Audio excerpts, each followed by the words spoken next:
जहाँ पे कोई दो देश में जंग होती है तो वहाँ पे एक आदमी के जान की कोई कीमत नहीं होती है। राज्य सरकार और भारत सरकार दोनों अपना करके उनको सकुशल वापस लाया जाए। मीडिया से कुछ मदद लेंगे ताकि कहाँ है क्या है किस हालत में। वो 12 जून को गए थे वहाँ ईरान, उसके बाद उनसे बातचीत हो रही थी, लेकिन 17 तारीख के शाम से बातचीत नहीं हो पा रही है। बिहार के बेगूसराय जिले से एक चौंकाने वाला मामला सामने आया है। बेगूसराय जिले के एक युवक जो कि पेशे से इंजीनियर है और कुछ समय पहले काम के सिलसिले में ईरान गए थे, अब उनसे परिजनों का संपर्क पूरी तरह टूट चुका है। यह खबर सामने आने के बाद से ही परिजनों का चिंता बढ़ती जा रही है और उन्होंने भारत सरकार से अपने बेटे की सकुशल वापसी की मांग की है।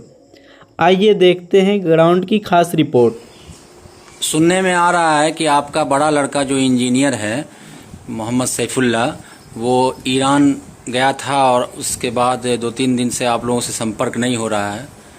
आप उसके फादर हैं, पिताजी हैं, तो आप क्या सब कोशिश कर रहे हैं अपने बेटा से संपर्क करने के लिए? ये आप मीडिया से कुछ मदद लेंगे ताकि कहाँ है क्या है किस हालत में। संपर्क नहीं हुआ अभी तक? नहीं। और सरकार से क्या उम्मीद है आपको? सरकार से हमें उम्मीद है कि सरकार मेरे बच्चे को सही साले में ला सकती है, क्या बना सकती है। क्या नाम हुआ आपका? मेरा नाम हुआ सैयद रहमतुल्लाह। घर बड़ी बलिया, जिला बेगूसराय। मोहम्मद सैफुल्ला आपका बड़ा भाई है जो इंजीनियर है, उसके बारे में आपने क्या कोशिश किया है कि कैसे उससे संपर्क हो, जो ईरान में जाके संपर्क टूट गया है, बात 2-3 दिनों से नहीं हो रही है? वो 12 जून को गए थे वहाँ ईरान, उसके बाद उनसे बातचीत हो रही थी, लेकिन 17 तारीख के शाम से बातचीत नहीं हो पा रही है, जिसके लिए हम लोगों को डर बना हुआ, पूरा परिवार जो है परेशान है। तो इसके लेकर के हम कल डीएम साहब को आवेदन दिए, आवेदन में जानकारी दिए कि मेरा भाई इतने तारीख को वहाँ गया था और अभी तक कोई ये नहीं है। अब सरकारी स्तर से राज्य सरकार और भारत सरकार दोनों अपना करके उनको सकुशल वापस लाया जाए। उनके साथ और भी जो लोग इंडिया के हैं वहाँ उनको भी वापस लाया जाए। एक बहुत बड़ी परेशानी है, जहाँ पे कोई दो देश में जंग होती है तो वहाँ पे एक आदमी के जान की कोई कीमत नहीं होती है। इसीलिए हम लोग को शंका लगा हुआ है। पहले बातचीत होती थी तो थोड़ा सा ये था, लेकिन फिर भी वो बताए थे कि हम लोग खुद से नहीं आ पाएंगे और यहाँ आने बाहर निकलना भी मना, कर्फ्यू टाइप का लगा हुआ, ये सब बताए थे वो। आप जिला अधिकारी बेगूसराय को कल 20 जून को आवेदन दिए हैं, तो उस आवेदन पर आपको जिला अधिकारी के माध्यम से या उनके प्रतिनिधि के माध्यम से क्या आश्वासन मिला है?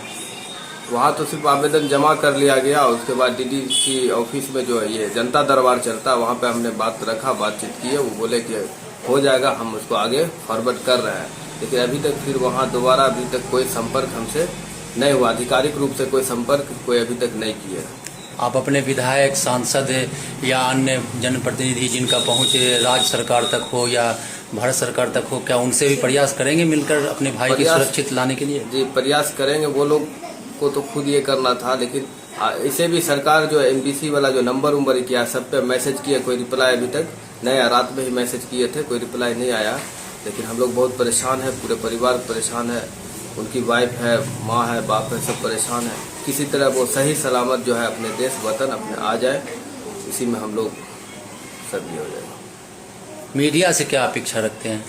एक मीडिया ही ये है कि जो मेरी आवाज़ को वहाँ तक पहुँचा सकती है, मंत्रालय तक भी पहुँच सकता है, सरकार तक भी पहुँच सकता है। इसीलिए हम लोग ने कल आवेदन दिया और मीडिया में भी बातचीत किए, और मीडिया से ही मेरी आवाज़ जो है ऊपर तक जा सकती है। मोहम्मद सैफुल्ला आपके कौन है? मोहम्मद सैफुल्ला मेरे बड़े भाई हैं, पेशे से मैकेनिकल इंजीनियर है। वालिद साहब का नाम सैयद रहमतुल्लाह है और हम उनके मंझले भाई हैं।